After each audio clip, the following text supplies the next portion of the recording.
Hello everyone, this is MFBV and welcome to our program Young and Youth Wealth Hub.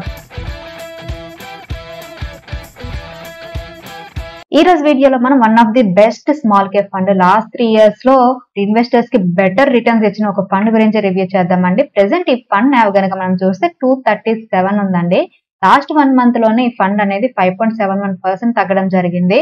అదే 6 months లో కనుక చూస్తే 6 months అనుకోవద్దు, last 2 months నుంచి market down fall అయింది కదా, అరౌండ్ అప్పటి నుంచి కనుక చూస్తే 13.48% అనేది ఈ ఫండ్ అనేది తగ్గడం జరిగింది అనమాట. అండ్ ఈ ఫండ్ చాలా క్వాలిటీ అండ్ ఇండస్ట్రీ లీడర్స్ అయిన కొన్ని స్టాక్స్ అయితే మెయింటైన్ చేస్తుందండి పోర్ట్ఫోలియోలో. అందులో వన్ ఆఫ్ ది స్టాక్ ఏంటంటే రిలయన్స్ ఇండస్ట్రీస్ లిమిటెడ్ అనమాట. నిఫ్టీ 50 లో కూడా హైయెస్ట్ వెయిటేజ్ ఉన్న స్టాక్ ఏదంటే Reliance industries. Present market cap కనుక చూస్తే 16,57,785 crores ఉంది. ROCE 9.61% ఉంది, రిటర్న్ ఆన్ ఈక్విటీ 9.25% ఉంది, అండ్ డివిడెండ్ ఈల్డ్ వచ్చేసరికి 0.41% ఉంది. అండ్ మనం 52 వీక్ హై నుంచి కనుక చూస్తే రిలయన్స్ ఇండస్ట్రీస్ అనేది 23.9% తగ్గడం జరిగిందండి. అండ్ ఏదైతే మనం స్మాల్ క్యాప్ ఫండ్ గురించి మాట్లాడుకుంటున్నామో ఆ ఫండ్ అనేది రిలయన్స్ ఇండస్ట్రీస్ కి 10.34% టోటల్ హోల్డింగ్స్ లో అలొకేట్ చేయడం జరిగిందనమాట. అండ్ ఇంకొక స్టాక్ ఏంటంటే జియో ఫైనాన్షియల్ సర్వీసెస్ అండి. మార్కెట్ క్యాప్ 1,41,354 crores ఉంది.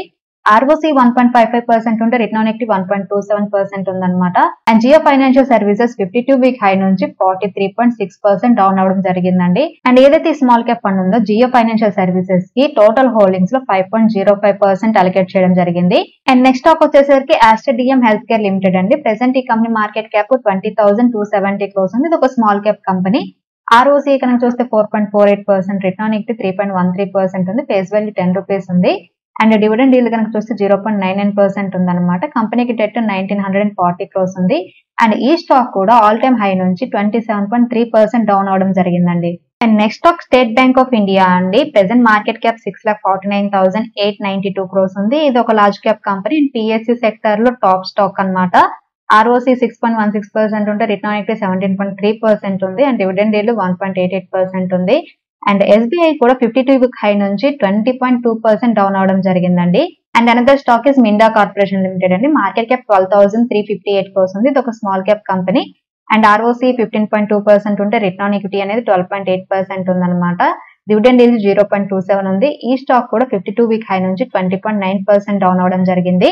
అండ్ పర్టికులర్ గా ఈ స్మాల్ క్యాప్ ఫండ్ హోల్డ్ చేస్తున్న అనదర్ స్టాక్ ఏంటంటే ఆనంద్ రతి వెల్త్ లిమిటెడ్ అండి. ప్రెసెంట్ ఈ కంపెనీ మార్కెట్ క్యాప్ కనుక చూస్తే 15,173 crores ఉంటే ROCE 50.7%, రిటర్న్ ఆన్ ఈక్విటీ 40.3% ఉంది, అండ్ డివిడెండ్ ఈల్డ్ 0.39 ఉందన్నమాట. అండ్ ఈ స్టాక్ అనేది 52 వీక్ హై నుంచి 22% డౌన్ అవడం జరిగింది. సో ఆ ఫండ్ ఏంటంటే క్వాంట్ స్మాల్ క్యాప్ ఫండ్ అండి. ప్రెసెంట్ నావ్ 239.52 ఉంది. ఫండ్ సైజ్ కనుక చూస్తే 25,183 crores ఉంది. ఎక్స్పెన్స్ రేషియో 0.65 ఉంది. అండ్ క్రిసిల్ రేటింగ్ అనేది ఓన్లీ 1 star ఉంది. అండ్ రిస్కోమీటర్ అనేది వెరీ హై ని ఇండికేట్ చేస్తుంది. లాస్ట్ 1 year లో కనుక ఈ ఫండ్ బెంచ్ మార్క్ కనుక చూస్తే నిఫ్టీ స్మాల్ క్యాప్ అనేది -1.6% రిటర్న్స్ జనరేట్ చేస్తే క్వాంట్ స్మాల్ క్యాప్ అనేది 4.34% నెగిటివ్ రిటర్న్స్ అనేది జనరేట్ చేసింది. అండ్ కేటగిరీ యావరేజ్ అనేది 4.66% ఉంది. లాస్ట్ 1 year లో ఈ ఫండ్ అనేది నెగిటివ్ రిటర్న్స్ అయితే జనరేట్ చేసిందండి. ఎందుకంటే ఈ ఫండ్ అనేది మొమెంటం స్ట్రాటజీని ఫాలో అవుతుంది కాబట్టి ఎక్కువగా మొమెంటం ఉన్న స్టాక్స్ లోనే ఇన్వెస్ట్ చేస్తారు కాబట్టి దీంట్లో హై వాలిటాలిటీ అయితే ఉంటుంది. అండ్ ఫండ్ రిటర్న్స్ కనుక చూస్తే 3 years బ్యాక్ మనం ఈ ఫండ్ లో 10,000 రూపీస్ ఇన్వెస్ట్ చేస్తే ప్రెసెంట్ వాల్యూ 17,600 అండి. అబ్సల్యూట్ రిటర్న్స్ అనేది 76% జనరేట్ చేసింది. అండ్ అనలైజ్డ్ రిటర్న్స్ అనేది 20.72% జనరేట్ చేసింది. అదే 5 years బ్యాక్ కనుక ఇన్వెస్ట్ చేస్తుంటే ప్రెసెంట్ వాల్యూ 52,297 రూపీస్ అనమాట. అబ్సల్యూట్ రిటర్న్స్ వచ్చేసరికి 422% and analysed returns 39.17% returns generate చేసింది. అండ్ సిన్స్ ఇన్సెప్షన్ నుండి కనుక చూస్తే మనం సిన్స్ ఇన్సెప్షన్ లో ఒక 10,000 రూపీస్ ఇన్వెస్ట్ చేస్తుంటే ప్రెసెంట్ వాల్యూ అనేది 70,221 అండి. అబ్సల్యూట్ రిటర్న్స్ కనుక చూస్తే 602.22% రిటర్న్స్ అనేది జనరేట్ చేస్తే అనలైజ్డ్ రిటర్న్స్ కనుక చూస్తే 17.46% రిటర్న్స్ జనరేట్ చేసింది ఈ ఫండ్. అండ్ ఎవరైతే ఈ ఫండ్ లో లాస్ట్ 3 years బ్యాక్ ఫండ్ లో SIP స్టార్ట్ చేశారో వాళ్ళందరూ ప్రాఫిట్ లో ఉన్నారండి. బట్ ఎవరైతే 2023, 2024 లో మార్కెట్ ఆల్ టైమ్ హై లో ఉండేటప్పుడు వచ్చి ఇన్వెస్ట్ చేశారో వాళ్ళందరూ కూడా ప్రెసెంట్ నెగిటివ్ రిటర్న్స్ లోనే ఉంటాయండి నాకు తెలిసి. ఎందుకంటే లాస్ట్ 1 year లో ఈ ఫండ్ అనేది 23.2% నెగిటివ్ రిటర్న్స్ అనేది జనరేట్ చేయడం జరిగింది SIP లో.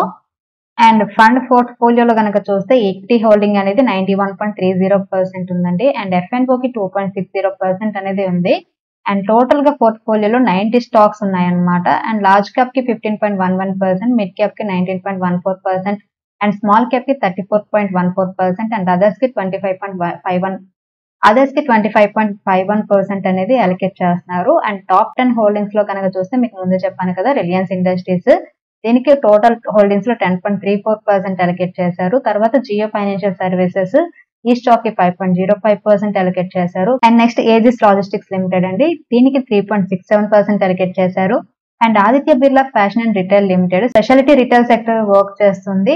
ఈ స్టాక్ కి 3.50% అలొకేట్ చేశారు. తర్వాత బికాజీ ఫుడ్స్ ఇంటర్నేషనల్ లిమిటెడ్ అండి, ప్యాకేజ్ ఫుడ్స్ లాస్ట్ క్వార్టర్ లో రిజల్ట్స్ అనేవి కొంచెం తగ్గడం వల్ల బికాజీ ఫుడ్స్ స్టాక్ కూడా బాగా తగ్గడం జరిగింది అనమాట.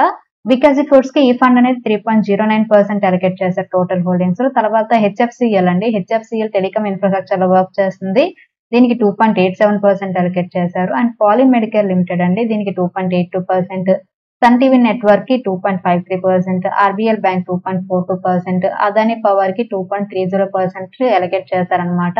అండ్ ఈ టాప్ 10 హోల్డింగ్స్ లో ఎవ్రీ స్టాక్ కూడా మోర్ దెన్ 20% అయితే కరెక్ట్ అవ్వడం జరిగింది ఈ ఫాల్ లో. అండ్ రిస్క్ రేషియోస్ కనుక చూస్తే స్టాండర్డ్ డీవియేషన్ అనేది హై వాలిటాలిటీని ఇండికేట్ చేస్తుంది. అండ్ బీటా కూడా హై వాలిటాలిటీని ఇండికేట్ చేస్తుంది. షార్ప్ రేషియో అనేది బెటర్ రిస్క్ అడ్జస్టెడ్ రిటర్న్స్ ని ఇండికేట్ చేస్తుంది. టెనస్ రేషియో కూడా బెటర్ రిస్క్ అడ్జస్టెడ్ రిటర్న్స్ ని ఇండికేట్ చేస్తుంది. జెన్సన్ ఆల్ఫా కూడా బెటర్ రిస్క్ అడ్జస్టెడ్ రిటర్న్స్ మాత్రమే ఇండికేట్ చేస్తుంది. So standard deviation and beta కనుక చూస్తే ఈ ఫండ్ అనేది కేటగిరీ యావరేజ్ తో కంపేర్ చేసినా కూడా హెవీ వాలిటాలిటీగా ఉంటుంది.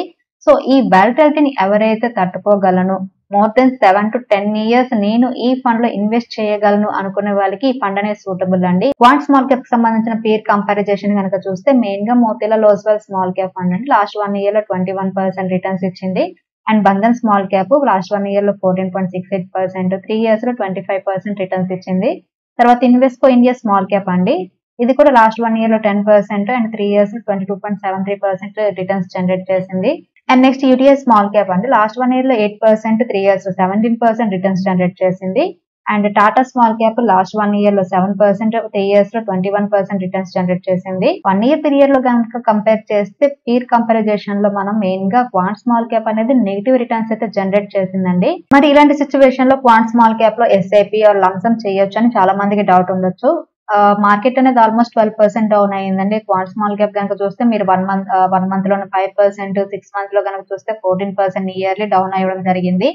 అండ్ ఈ ఫండ్ పోర్ట్ఫోలియోలో ఉన్న అన్ని స్టాక్స్ కూడా మోర్ దెన్ 20% అయితే కరెక్ట్ అవ్వడం జరిగింది. టైం అనేది రైట్ ఇన్వెస్ట్మెంట్ అని నేను చెప్తాను. అండ్ వన్ టైం ఇన్వెస్ట్మెంట్ తో పాటు ఎస్ఐపి అనేది చేసుకోవడం వల్ల నెక్స్ట్ 3 years లో మళ్ళీ ఈ ఫండ్ అనేది బెటర్ రిటర్న్స్ ఇవ్వడానికి అవకాశం ఎక్కువగా ఉంది. సో ఇది ఈ రోజు ఫండ్ రివ్యూ అండి. క్వాంట్ స్మాల్ క్యాప్ మీద మీ ఒపీనియన్ ఏంటో కింద కామెంట్ చేయండి. ఈ వీడియో కేవలం ఎడ్యుకేషన్ అండ్ ఇన్ఫర్మేషన్ పర్పస్ మాత్రమే చేసింది.